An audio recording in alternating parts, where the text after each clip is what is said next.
यंदा पावसानं भलतंच ओढून धरलं होतं. आडदरा सरून धाकटापूक सरत आला तरी अजून पावसाचा पत्ता नव्हता. शेतातली कामं संपली होती आणि करायला कामं नसल्यामुळं लोक निकामी बसून होते. कणगीतले दाणे काढून शेतवाले आलेला दिवस ढकलीत होते. पण रोजगार करून पोट भरणाऱ्या लोकांना दिवस फार कठीण जात होते. दिवसातून एकही वेळ हातातोंडाची गाठ घालणं मुश्किल झालं होतं. घरात अगोदरच ही परिस्थिती. तशात एके दिवशी लेकीच्या सासरहून तिला घेऊन जाण्याविषयी तात्याबाला सांगावा आला. सध्या कसला सण नव्हता, वार नव्हता किंवा तात्याबानं कसला निरोपही धाडला नव्हता. असं असताना पाहुण्यानं तिला घेऊन जाण्याविषयी का सांगावं हे शेवंताच्या लक्षात येईना. तिनं नवऱ्याला विचारलं, असा सांगावा काय म्हणून धाडला असेल व? माझ्या लेकरावर काही आडतर आला नसल? अगं दिवस कसले हाईत बघत नाहीस का? असल्या दिसात तेवढंच घरातलं खाणारं एक तोंड कमी करावं असं वाटलं असेल त्यांना. म्हणजे तिकडे बी असलीच हालत असेल का? समद्या दुनियेत असली हालत झाली आणि तू वांजरखेड्याचं काय घेऊन बसलीस? शेवंता काळजीच्या आवाजात म्हणाली. तसं असलं तर आणावं पुतळाला. हिता आणून कसं करतीस? आपण अशी उपाशीपोटी दिवस काढतो, आपल्या बरा कशाला तिची बी उपासमार करायची? तिच्या घरी बी अशी उपासमार नसेल हे कशावरनं? अगं सासूसुना मिळवी ते हाईत. पुतळाचा नवरा तर कामाला बहादर गडी आहे. तिचा सासरा बी बसल्या बसल्या छाछू करून पोटापुरतं मिळवतो. त्यांना उपाशी मारायला काय बोक आलाय? असं असतं तर कशाला तिला घेऊन जायला सांगितलं असतं? अगं ते माणसं लय नमरी आहेत. अशा टायमाला घरातलं तेवढं पोट बाहेर गेलं तर बघावं असं वाटलं असेल त्यांना. तात्याबानं असं सांगितलं खरं, पण शेवंताचा आपल्या नवऱ्याच्या बोलण्यावर विश्वास बसेना. इथं तिला आणलं तर आपल्या घासातला अर्धा घास काढून देता येईल. तिथं तिच्या मायेचं कोण आहे? बोलून चालून ती सासूरवाशीण. सर्वांची जेवणं व्हावी तेव्हा तिला जेवायला मिळायचं. काही शिल्लक राहिलं तर खायला मिळायचं. एखाद्या वेळी काही शिल्लक राहिलंच नाही तर तिला उपाशी पोटीही निजावं लागत असेल. अशा वेळी उसणं पासणं आणून तिला थोडीच कोणी करून घालणार आहे? शेवंताचा जीव तिळतिळ तुटू लागला. नवरा आपलं मानेल किंवा नाही याची शंका होती तरीही ती न राहून म्हणाली, मग काय सांगावं धाडताव? सध्या काय आणायला जमत नाही म्हणतो. का जमत नाही म्हणल्यावर काय सांगताल? जेव्हा विचारतेल तेव्हा बघायला येईल. आपण मुद्दामच आणलं नाही असं वाटेल त्यांना.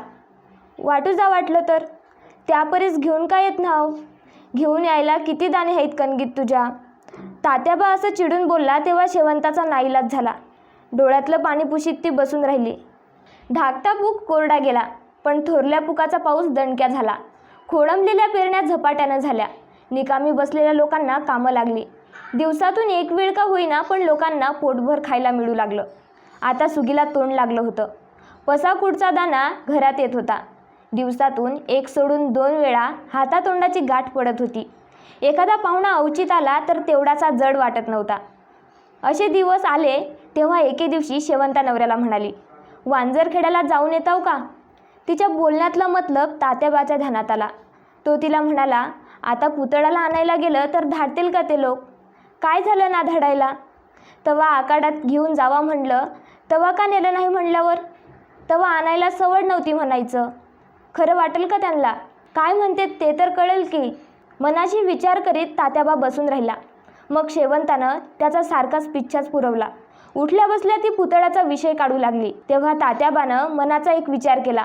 मालकाकडून एका दिवसाची सवड घेतली आणि भल्या झावळात उठून तो वांजरखेड्याच्या वाटेला लागला. तो लेकीच्या घरी आला तेव्हा न्याहारीची वेळ झाली होती. पुतळ्याचा सासरा लिंबाजीराव घरातच होता. घोंगड्यावर बसून तो चिलीम ओढीत होता. तात्याबाला पाहताच त्याच्या कपाळावर आठ्या चढल्या. तात्याबानं त्याला रामराम घातला तेव्हा त्यानंही त्याला रामराम घातला. स्वतःच्या ढोपराखाली दुमडलेलं घोंगडं पसरलं. हिवाळ्याला बसायला जागा करून दिली. तोंडावरचा घाम पुशीत तात्याबा त्याच्या शेजारी बसला. तेवढ्यात पुतळा पाण्याचा तांब्या घेऊन आली. तात्याबानं डोळे भरून आपल्या लेकीकडे पाहिलं. तिच्या हातावरचा पाण्याचा तांब्या घेतला व तो हातपाय धुवू लागला. तेवढ्यात पुतळ्याच्या सासूनं लिंबाजीरावाला खुणावलं. लिंबाजीराव उठून घरात गेला. बायकोचं बोलणं ऐकून घेतलं व तो परत तात्याबाकडे आला. खाली न बसता उभ्या उभ्याच त्याला म्हणाला, चला लगेच जीवन घेऊ, म्हणजे बाया माणसं रानात जायला मोकळं होते. तात्याबानं होकार भरला. हिवाळ्याच्या मागोमाग तो घरात आला. जेवण उरकलं व हातावर पाणी सोडून तो बाहेर आला. हिवाळ्याबरोबर पान खात बसला. अजूनही लिंबाजीरावानं विषय काढला नव्हता. तो कुणीकडं आला हे विचारलं नव्हतं. तात्याबालाही एवढ्या लवकर विषय काढावा असं वाटत नव्हतं, म्हणून तोही गप्प राहिला. असा काही वेळ गेला. पुतळाचं आणि तिच्या सासूचं जेवण झालं. घरातली सारी आवराआवरीही झाली व त्या रानात जाण्याच्या तयारीनं बसल्या. हे सारं लक्षात आल्यामुळंच की काय लिंबाजीराव घराच्या आतल्या बाजूला नजर वळवीत म्हणाला, तुमचं आवरलं असेल तर जावा धंद्याला. लिंबाजीराव असं बोलला तेव्हा तात्याबा लटकन हलला. आता आपण आपलं येण्याचं कारण सांगितलं नाही तर पुतळा सासूबरोबर रानात धंद्याला जाईल आणि विनाकारण आपली एका दिवसाची खोटी होईल. हे ध्यानात घेऊनच तात्याबा लिंबाजीरावाला म्हणाला, म्या पुतळ्याला न्यायला आलो होतो.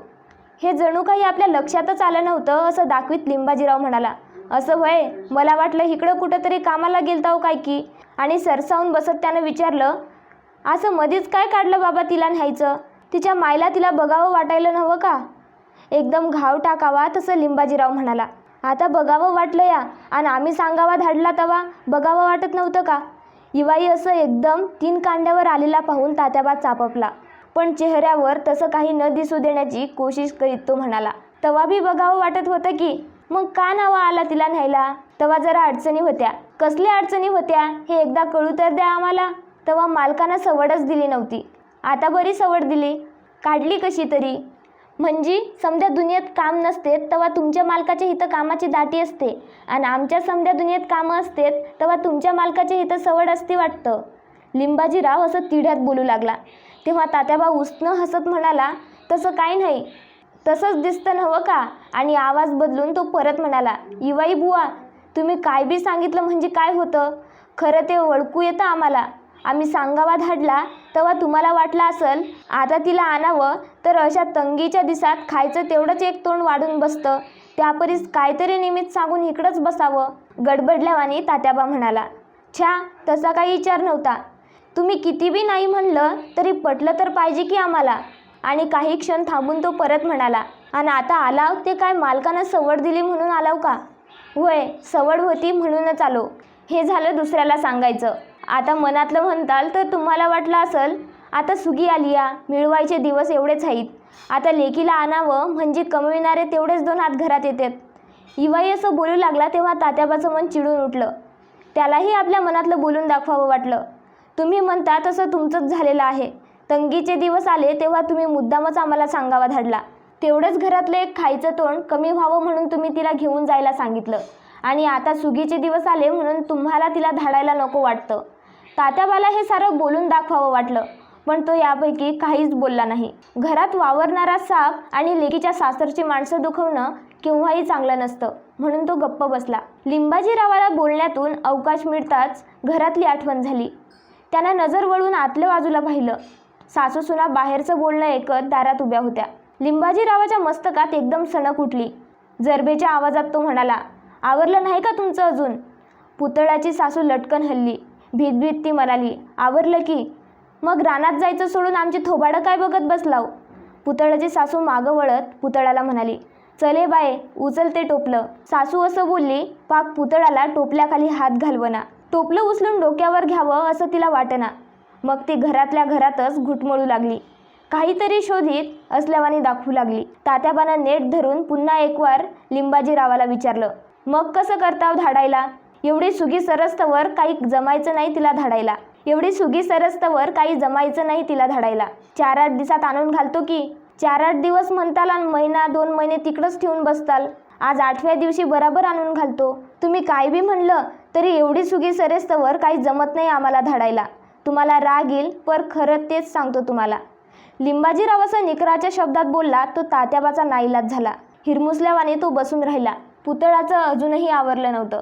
पुतळ्याची सासू अवघडल्यासारखी उभी होती आणि पुतळा घरात कशाचा तरी शोध घेत होती. एवढा वेळ होऊनही सासूसुना कामाला जात नाहीत असं दिसताच लिंबाजीरावाचा राग भडकला.